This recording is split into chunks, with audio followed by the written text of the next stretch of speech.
last fortnight, there were publicly reported incidents regarding potential corruption by high-ranking government members and politicians.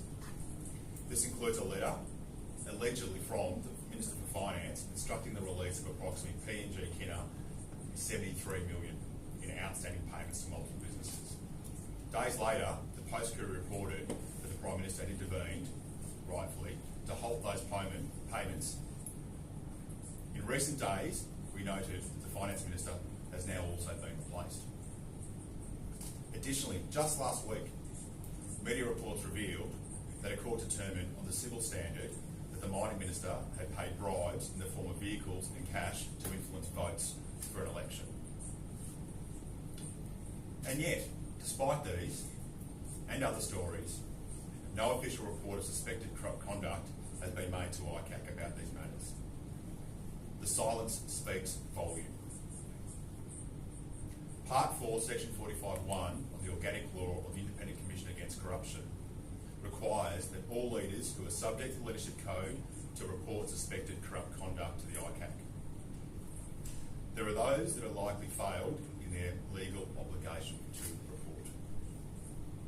Again, the ICAC is left to proactively chase what others fear to face. Let's be clear. Corruption in P&G is not just about money. It causes real harm. It keeps people from getting healthcare, education, or jobs. It fuels violence. And in some cases, it even leads to death. Despite the claims that ICAC has the laws it needs, repeated requests for legislative cooperation are met with silence. Our letters and requests are often ignored. Meetings don't happen. Court processes are delayed. Even simple things like getting search or arrest warrants can be blocked. For over 12 months, we have submitted frameworks, drafted national responses, and sought high-level coordination to confront P&G's corruption and crime epidemic. People often say, ICAC is the last hope for P&G. We are doing everything we can to live up to that hope, but we cannot do it alone.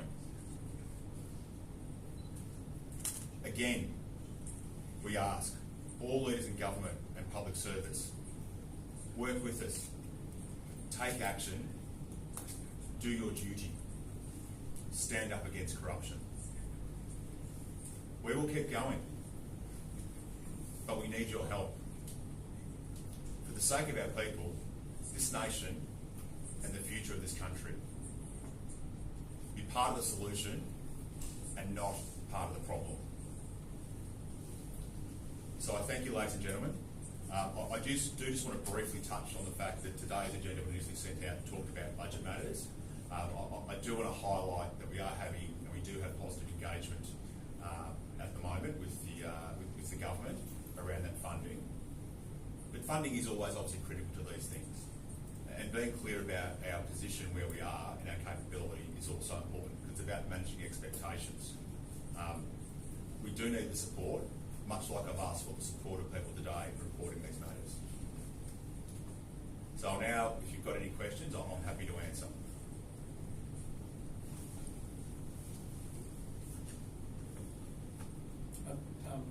Mr. Boach, you mentioned proactive approach. And the fact that leaders have to be reporting themselves, etc., etc. How far can you go proactively to report some of these leaders themselves as an organisation? So we don't wait. So the ICAC has the authority and the power to initiate its own investigations. So if we see a matter and we assess a matter and we determine it's appropriate that the ICAC investigates, we will investigate. You made the mention of two of those particular cases. Are we looking at those two as well? So we will give those matters consideration. But what I'd also say that clearly, one of those matters has been before a court and it's been a civil matter. So clearly there must be things like affidavits, reports, accounts of witnesses, other evidence. Bring it to us. But we will follow those things up, yes. If the people need some assurance in P&G that we actually do those things. If we don't look, who else will?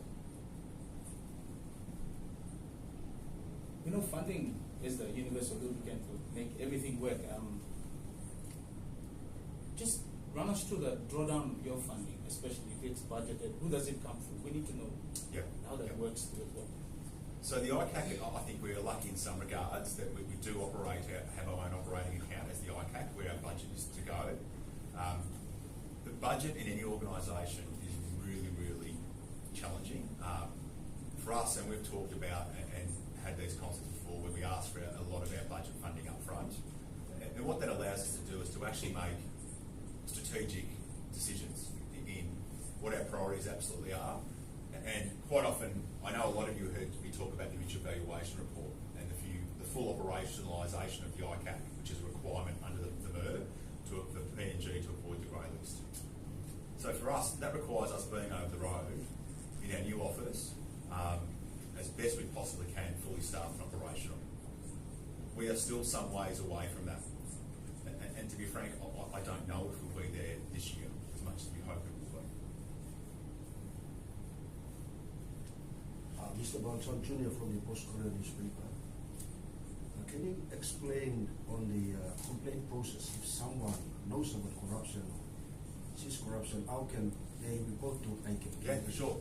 So www.icac.gov.pg under the operations area, there's all the information that people need around how to make a complaint, and there's many avenues they can do that. They can do it in writing, they can do it by email, they can walk into the offices of the ICAC and make their report. We're also really, really aware that a lot of people are quite concerned and scared to walk into the office of the ICAC and make a report because it seems to make a complaint. Don't let that stop you. Reach out electronically. You know, through any of the channels that are available to them on our complaints page, reach out to them. We'll come to you. We'll have the conversation. If what you bring to us is of significance and you've got concerns, we'll find a way that we can do the best to ensure the safety of people who report corruption. It's absolutely critical in this country that those that are brave enough to stand up are protected. These are people that should be championed, not threatened, not stood over, not pushed down and stopped. What's your yearly budget? So this year, it's circa 52 million kina is what we're told we'll receive. But I will highlight, we're also quite clear that that's not enough. We can always do with more. And we're more than happy to have positive conversations with, across the law and justice sector, with government around what it actually takes and what it means. And we are seeking collaborative responses across the government to deal with some of these issues. I think some of the real challenges we have here in Papua New Guinea is the committee process, the overburdensome process of having to always a new plan, always a new committee. Lots of talk, where's the action? And that's where I talk about funding. We want to be an agency of action. I'd much rather stand here and tell you about the latest arrest, the next action that we've done, any of those things. Far more important, how we've recovered money. But I cannot do that to the extent that I want to do as ICAC until we are given the landscape to do these things. And that means effective partnerships with other agencies, and we get out there and do the things. We can talk as much as we want, but until we start breaking down doors, gathering evidence, interviewing people, making arrests, and putting before the court, that's not going to happen. Sitting in a committee doesn't make those things happen. I've never seen a committee arrest a person in my life. It's action, action, action, action. So from the 52 million, how much have you been able to use and how effective has it been in terms of deliverables? What have you delivered? I'm aware the New Island thing that you did was really good. Just to break that down so we see where your shortfalls are. To report on that. Yeah. So realistically, where we're currently at is the most important thing is our salary to our people. We need to support those in our agency that support us and do the doing. And we need to give confidence to our people that they're going to be supported. So that's our primary focus. The reality is a lot of where we are at the moment, we've got to really watch our budget, as does every agency. It's part of your accountability and part of your responsibility, and you've got to prioritise. so that when we do something, we've got to see outcomes. But yes, it's expensive. I mean, you talk about the action in New Ireland, where we flew a team of investigators there. They did their jobs very, very well with the help of the police, retrieved evidence and have brought that back here, and that investigation is ongoing. But that costs money. Airfares aren't cheap, accommodation's not cheap. We have to pay our people the appropriate salaries and allowances for when they're away. And that's what absolutely gives things like law enforcement agencies, policing agencies, integrity agencies, what we call operational flexibility. The ability to do the things that need to be done. So that when we make a decision that, yes, we're going to finish this operation, I'm not checking the bank account and canning the toilet.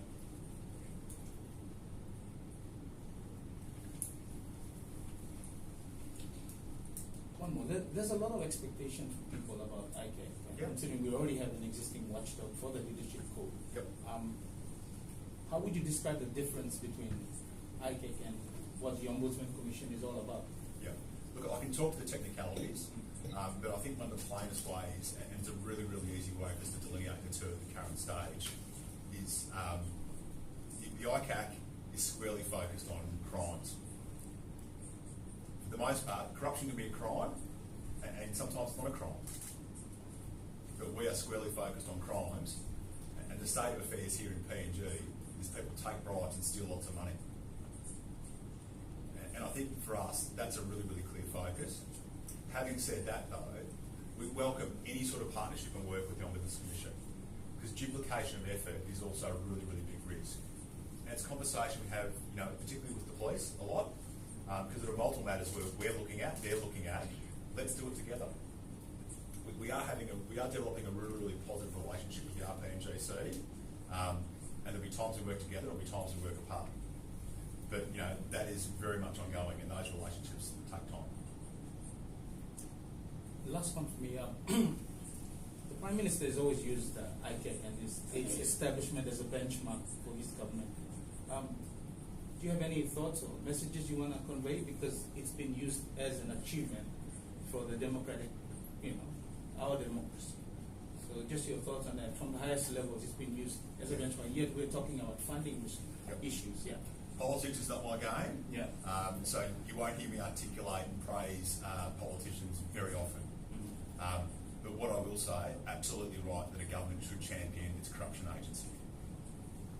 But champion needs to go beyond just what we put goes out in the media and the public. We welcome any support.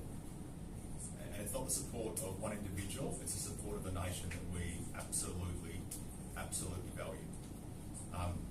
And to be honest, some of the best things that we have in ways of support, it's don't hinder us, don't stop us, back us in, and that's absolutely critical and key. You mentioned fruitful discussions with people, I assume finance and treasury. How specific are those discussions? Look, I won't discuss that detail of the matter, but we are definitely having those conversations over the next couple of weeks around what that actually looks like. And a lot of that really is more around the mode of delivery of funding. I think it's really, really critical that we get that right, so that we're not at the point of running ourselves on a month-to-month basis. We've got time to plan forward. Thank you. So one question from the opposition is that their conference just an hour ago, they've called for the disband of ICAC. And well, what is your comment on that? They are saying that there's no arrest, no referral made so far. So it would be nice to get No arrest, well that's wrong, for one. As I said, politics is not my game. Where would it be?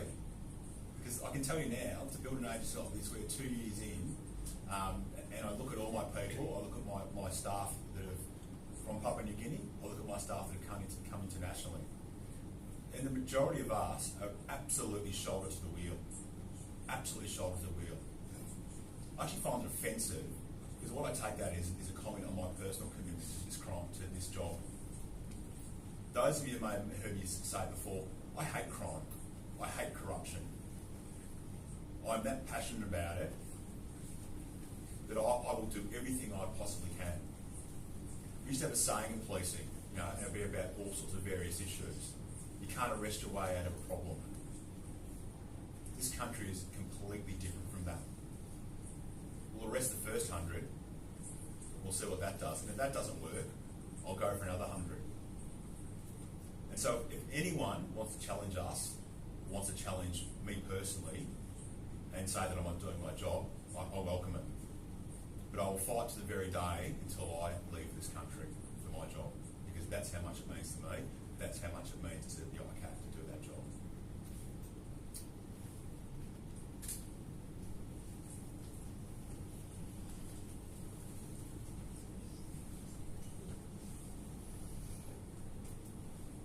Thank you so much. Thank you. Probably just the last message to the people of Papua New Guinea. If you could just look at that phone on corruption and reporting on it in the public space for me. I say to all the people of Papua New Guinea, stand up. We need your support. We need to know, we want to know that you're behind us. It's from the people that gives this agency its legitimacy. If it's what you really, really want, get behind the ICAC. Calls for disbanding the ICAC and such are just ridiculous. Where would we be again? Do we want to go back for another 5-10 years and hope that something else happens? Stand up, the time is now.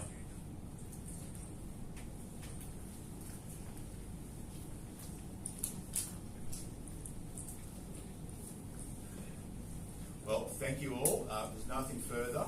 I thank you for your attendance today, and I thank you all for your support of the ICAC and the work we do. Thank you. Thank you, Daniel. We'll just hand out the complaint forms, and we'll share the press statement as